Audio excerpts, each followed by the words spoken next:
The UAW, as I had a conversation with y'all yesterday, and I've been following this, and then I gave y'all the game, and I kind of went off a little bit, but it was out of passion because I love y'all, not necessarily because y'all bad people.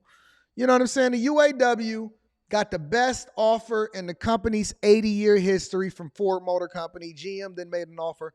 Chrysler, which is often at times now called Stellantis, also made increased offers over to the UAW that they thought was reasonable. And the UAW just rejected all three outright and didn't even come back to the negotiating table to make things right. They didn't even give a counter offer. I'm hearing that they didn't even do a counter offer and give another proposal. They just said, nope, we're not interested. Walking away. We don't even want to have a conversation with you. And all of this is in the midst of the North American International Auto Show that's going on right here in Detroit. Let's see what's happening, y'all. Well, time is running out now for Detroit automakers and the UAW to avoid a strike. In fact, most think it's inevitable despite the 11:59 deadline. Negotiations are continuing, but the two are still pretty far apart, it appears. Nick Monticelli. Hold on, wait a minute. Y'all don't see what I'm whistling at. She kind of cute, though. Slim, trim, look like she just came from the gym. Okay, baby girl. Listen, I'm a sucker for the ladies. And her hair is flowing to the side. Got that big forehead, good teeth, nice and white. Okay, I see you. Kelly joins us now from Solidarity House, where the threat of the strike and what it will look like is really starting to sound like it is going to be inevitable, Nick. And I called this. When they first started negotiating and they came into the table, I seen what the sentiment of the UAW was as far as their leadership. And they were coming in hot. And they made unreasonable demands, and one of them being they wanted a 32-hour work week with a 46% pay raise and increase. They came in hot. And the very beginning of this, shout out to DYB Lifestyle, I appreciate you. I'm going to be reading that super chat shortly. In the very beginning of this, I called it. I said, listen, I don't care what they bring to the table. I don't care what it is that they said when they started saying that they wasn't even going to be negotiating and coming to the table. I said that they are not going to accept any offer that the UAW offer, and they are going to walk away and they're going to strike. I've been calling this since the very beginning. I said that they're going to strike. Ain't no deal going to be reached within the next 18 hours. You can forget it. They can work way into the night that they're not even trying to negotiate with them boys. I said it from the very beginning. Yeah, a lot of those plans starting to come into view at this point, Rhonda. So I really think that a strike is imminent at this point. In fact, Shawn Fain has said that at 10 p.m. tonight, he will detail what the strike is going to look like and what plans will actually be walking out. So I have to ask all of you, do you have faith? Are you ready to stand up together and move that mountain? UAW President Shawn Fain rallying members preparing for what could be a historical strike tonight. Yesterday at Ford's Dearborn truck plant, an informational picket. And if that strike does happen tonight, workers will not be walking off the job en masse. Instead, Fain says there will be targeted strikes. But this plan only works if the locals who are called to strike and do so, and if the locals who are not yet called do not strike and keep working. Now, let me tell you what my theory is, right? Because I don't remember that this ever happened in my history, right? And I've been living in Detroit, basically. That's been my home base my whole life, right? This is what I believe is happening. There are certain manufacturers, right? Certain plants, certain assembly plants, certain places where they're already on life support. They already down to one shift. They probably looking to move work from it. They have not guaranteed work at that plant going forward. And so those places in particular can't even afford to strike. And so what they're going to do is they're going to have targeted strikes. And I've never heard of this before in my entire life. I thought that everybody had to be off at the same time. I didn't know that you was going to do targeted strikes. So now what is happening is that they want to hit the companies where it hurts them the most, where they can't make money, right?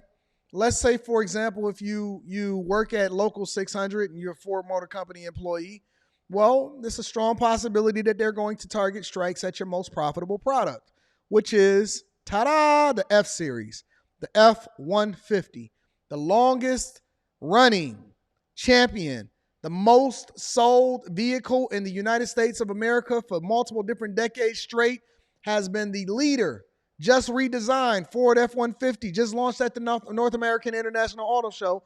Then you will target the plants in Kansas City, Dearborn, Michigan, and so on and so forth, right? Because you don't necessarily want to do it to the places that you know that they're going to move work from, because you're trying to advocate for them to keep work there. They don't really matter. But if you want to do a targeted approach to where you actually want to hit them where it hurts while also preserving, hopefully, jobs for those particular locals, then I think that that's what the strategy is. So very, very strategic of how it is that they're going about doing it. This is going to create confusion for the companies. Those companies are the big three, which are offering wage increases: Ford 20%, GM 18%, and Stellantis 17.5%. So Stellantis or Chrysler has always been considered the weakest of the automakers because they're the ones that sell the least. GM, obviously, they're offering, and this is exactly what the wage increases are being proposed, 20%, 18%, and 17.5%. I don't know what else you want from me. 20% wage increases, 18% and 17.5%, right? So that means if you're making $30, $32, $35 an hour, then you're going to get a $7 an hour wage increase if you work at Ford Motor Company. $7 an hour wage increase for every single employee. $7 an hour wage increase. I'm just telling you what the numbers is. I'm not necessarily giving you my opinion yet. 0.5%. They also agreed to end tiered wages in a 4-year progression. The UAW wants 90 days. It's not acceptable to this membership to make somebody wait that works next to a person at full pay 5 years. It's just unacceptable. On their end, Ford, GM, and Stellantis are all saying they're making offers they believe are fair. Stellantis and Ford going further, saying they have not received counteroffers. We want to build a future for our employees, and we can't negotiate if we don't get any feedback. What kind of negotiation happens where you don't even get a counteroffer? I didn't even know that was a negotiation. That sounds like a terrorist situation. No. Not $37 an hour. They're going to be making about $39 to $40 an hour. So you're going to be jumping from $32 an hour to about $40 an hour, right? That's what the proposal is. But again, what kind of negotiation happens where a person doesn't actually come back to the table and say, well, this is my counter proposal. I see what you got, and this is where I really want you to be, so let's meet somewhere in the middle. How do you not have a counter proposal? Shout out to you for the super chat. I'm going to be reading that shortly. How do you not have a counter proposal for what it is that you're advocating for? That sounds like a hostage negotiation, not a negotiation for what it is that you want for your workers. Come on, fam. We made 4 offers. The last one is the most generous offer we've ever made, and it's fully competitive with all the settlements the UAW has made with other industrial companies. And we need feedback. We want to make a deal. If there is a strike, it won't be because we didn't put a great deal in front of them, because we have 4 times. The UAW saying the big three are earning billion-dollar profits, so the workers should not be financially struggling. Most of the people that I know that actually worked at the plant, maybe this is back when I was there, because one of the things that blew my mind and one of the reasons why I decided to get into the plant, and this was way back when we was making much less than that. We wasn't even making $32 an hour back then. We had just got hired in, and I was looking at my brother's paycheck, and it said over 6 figures. His check stub. First, I seen what he took home. I told this story before, too. This ain't nothing new to y'all. First, I seen what he took home, and this is back in the early 2000s after I graduated from high school. I graduated in the year 2000. Then I seen that check stub, and I seen what his take-home pay was and what he had earned up to that point in the year. Regularly, it was not uncommon for a dude to make over $100,000. How do I know? Because I did it. I went in there, and I was working my butt off. I seen dudes regularly making over 100 bands a year, and this was in the early 2000s. I seen dudes making over. They couldn't wait to get inside of that plant on overtime, double time on Sunday, and then holiday pay. I think it was like triple time. Did you know that holiday pay, that if you working on a holiday, and I don't know if that's still in place today, but if you worked on Sunday, anything over 40 hours was time and a half, all right? Anything over on Sundays, back when I was there, was double time. So if you worked if you worked and you worked on a Sunday, that was double time. And then anything on a holiday, so let's say you showed up on Labor Day or whatever, so on and so forth, it was triple time. So you basically making almost $100 an hour. I was killing it. I killed everything that I could possibly kill, and we was killing it. It was crazy. We are preparing to strike these companies in a way they've never seen before. Who says that to the person that you're negotiating with? We are preparing to strike these companies in ways that you've never seen before. That sounds like Osama bin Laden in office. This man right here with this gray hair, he sounds like Osama bin Laden is in office. What in the world is happening out here in these streets? A lot of people also wondering if they will be picketing outside of the auto show charity preview, which is tomorrow night. The answer to that is yes and no. The UAW is saying that they respect and honor how much money is raised for local charities, so they don't want to hurt that number, so they will not be picketing at the front doors. But an hour before the charity preview starts, they will have some picketers at the Ford UAW house, which is right next to Huntington Place. So they'll be. So Huntington Place is where we got the North American International Auto Show. It's really not the place that you want to be having a picket sign or out there protesting, because I went to the charity preview last year. I don't know if I'm going to go this year. I think the charity preview is tomorrow. I went to the charity preview last year, and the charity preview is basically, it's the who's who of Detroit. I ran into some Pistons. I ran into Coach Casey. I also ran into Troy Weaver, who was the general manager at the Pistons, several different celebrities. So if you want to go and kick it with the who's who, you throw your tux on, you put on your city's best, and you mingle with the people. And me and Rita, actually, one of my pictures, the very first picture on my Instagram, was me at the auto show. And so I ran into some people, and then we went over into the after party over there where D-Nice was spinning on the ones and twos. We seen some modern women over there finessing some of the old dudes. And, it was a good time. It was a really, really great event, and we had great energy. I pulled up in the Porsche. It was awesome, right? But why would you start to picket, A, at the charity preview, and then B, when we're trying to have even more conferences and we're reinventing what the North American International Auto Show looked like in the first place? Why would you be so selfish as to make it about you instead of what it is it's really about? Now, the charity preview raises money, and almost 100% of the profits go over into some of your favorite charities where you can allocate it, right? You can actually see exactly on the website where all of this money is going. And I think it was like $350 a person. So I might have paid $700 total in order to go over to the charity preview, if I'm not mistaken. I don't know. But yeah, it's crazy times over at the UAW. Let me get one more perspective, because I want to get News Nation's take on this. The American auto industry is on high alert this morning as the United Auto Workers Union is threatening to strike against the big three. You've got Ford Motors, GM, and also Stellantis. Now, if a deal is not reached by midnight, Union President Shawn Fain said more than 140,000 members across the country would be instructed to strike suddenly at, quote, strategic and targeted auto plants. This, a dark cloud hanging over what should be a time of celebration. You've got the 2023 North American International Auto Show. That is where we find our Kelsey Kernstein in Detroit, watching over both of these things. Kelsey, I imagine the mood there is interesting at this time. You know, Marky, it's really getting down to the wire, just 15, 16 hours to reach an agreement. And here at the auto show, it is interesting to point out, it's been less about the big reveals, less about the biggest, newest cars soon to be on the market, and more about where are the profits going. Across the U.S., Canada, Mexico, everywhere we go, we are having our best calendar year-to-date sales in our history. General Motors touting record sales Wednesday at the 2023 Detroit Auto Show. United Auto Workers calling it a slap in the face as negotiations are ongoing with Ford, GM, and Stellantis. We got to flip the script on its head and ask why these CEOs have, 3, 4 homes, private jets, and boats, but yet most American working class people can't even get by.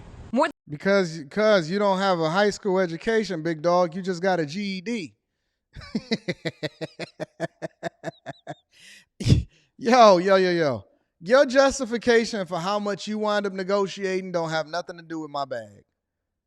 Your justification,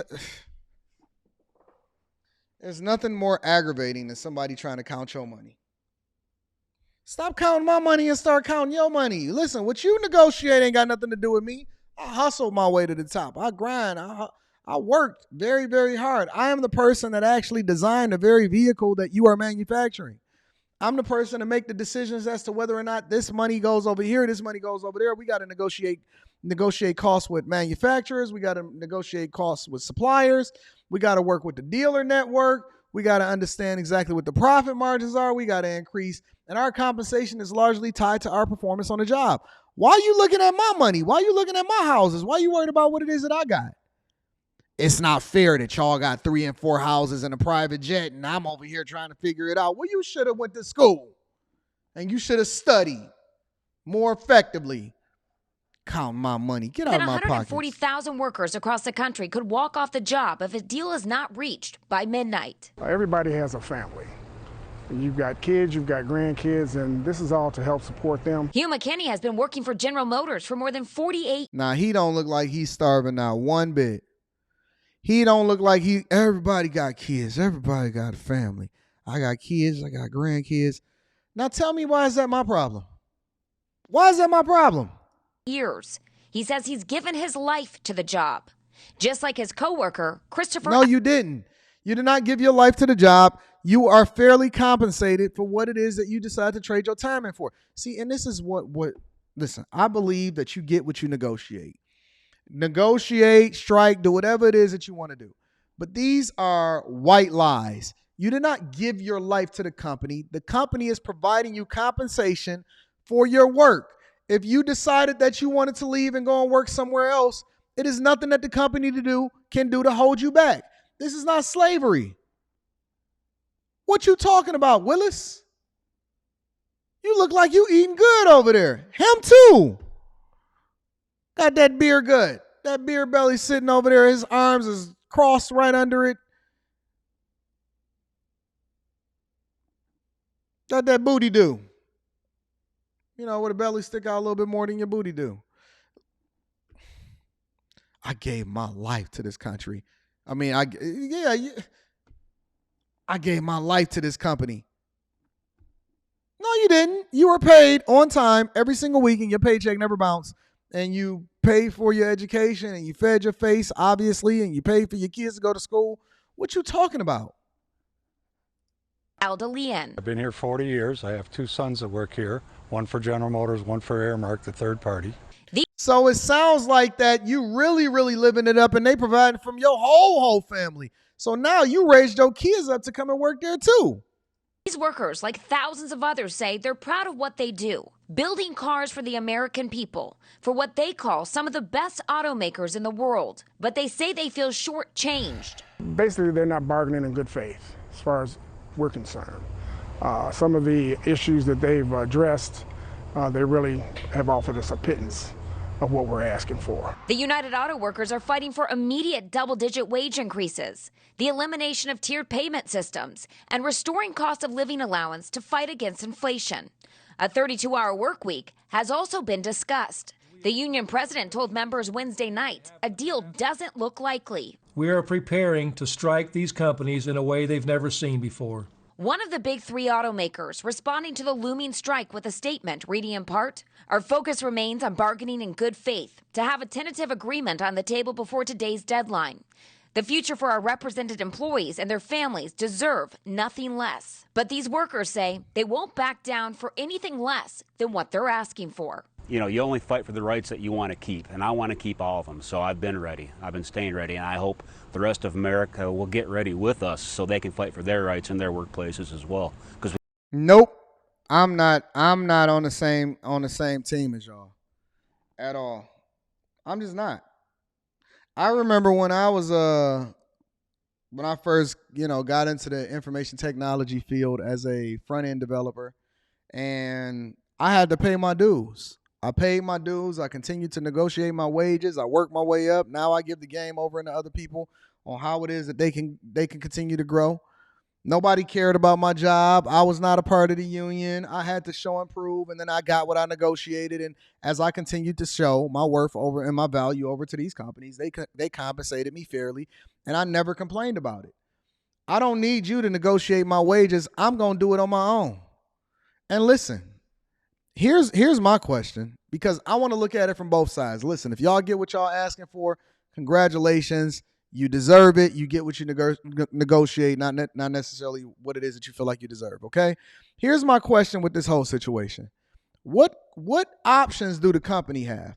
What if the company said, and I don't know, I'm just asking a question now. What if the company said, all right, cool, y'all striking, we're going to go ahead and put out these jobs for everybody that want them, and we're going to go ahead and leave y'all on the street. Then what will happen? I'm just curious. What would happen if they completely divested themselves from the entirety of the workforce, and then they gave other people what it is that you asked for just because they were sick of what was going on with you?